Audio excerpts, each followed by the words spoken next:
hardest parts was learning when to say no.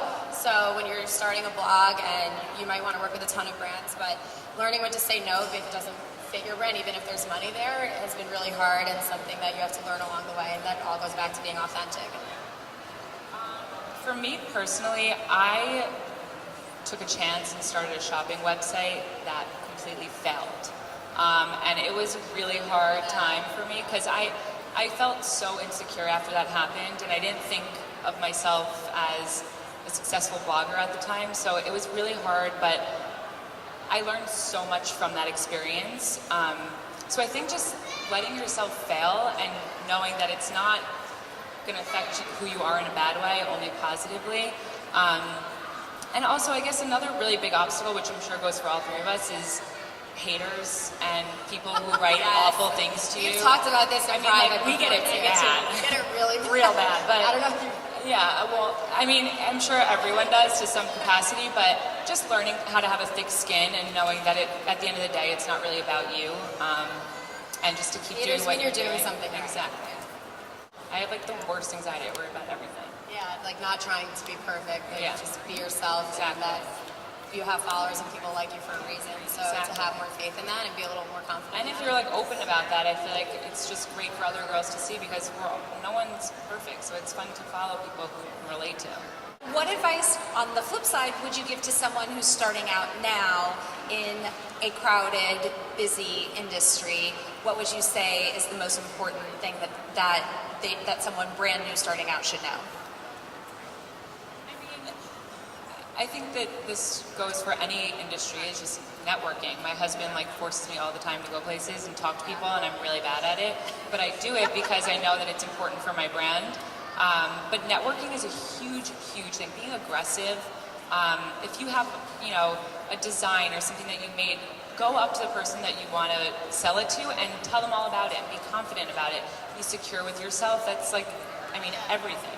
If someone comes up to me and just comes to say hi, even if they were nervous, or shows me something or hands me a business card, I have so much more respect. And no one realizes, but it makes our day. Yeah, it makes us feel good. We're like, wow, that's so great that you're here. This is so cool. Yeah, we're getting to be more personal with everybody. Because people view you or your page or whatever, your Instagram, and they already have pre-judgment on you. So it's nice to be more personal to people and I think go out there and meet people. To add to your question about advice I would give, I think niche is such a cliche word, but it really is so important now in blogging to be different. You don't want to be something for everyone, you want to be everything for someone. So find a space in the industry that doesn't exist and fill it and be the best of it. And I definitely think it's more about quality over quantity now. It's like if you're an amazing photographer and you're going to stand out, it doesn't matter if you have 1 million followers or 10,000 followers, it's like what you're good at and let that shine. So you guys all work with tons of incredible brands, some of which you've mentioned, and we're talking about ginormous brands too, like Tresemme, Coach, Saks, Maybelline, to name a few. How do you stay true to your brand while representing them as well? Because I feel like that can sometimes be a tricky balance. Part of it, I'm sure, is learning when to say no. Yes, I will do this. No, I won't. But you want to make everyone happy. So how do you do that? Well, for me, the Maybelline campaign is what you're referring to, which Arielle is the Tresemme one, you have L'Oreal. You pretty much have those big brands still, don't you? But for me, Maybelline came about so organically, it was crazy. And I'll just tell you the story. I was in BPCM, which is a PR and a showroom that represents Maybelline, and I had to have no clue that they did.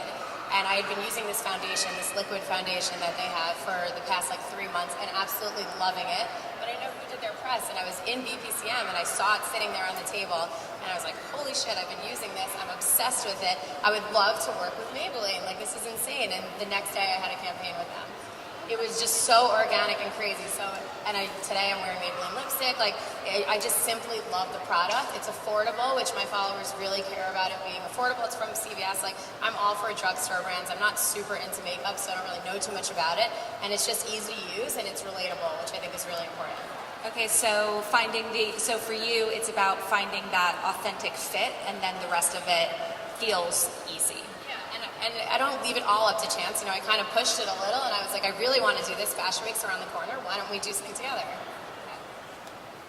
So I've been working with Tresemme for 4.5 years, and they're like my family. So I mean, before I started working with them, I actually had never used Tresemme, but they gave me the option to test things out and make the decision on my own, and I wound up really loving the product. I also don't use fancy hair products, even though hair is my thing.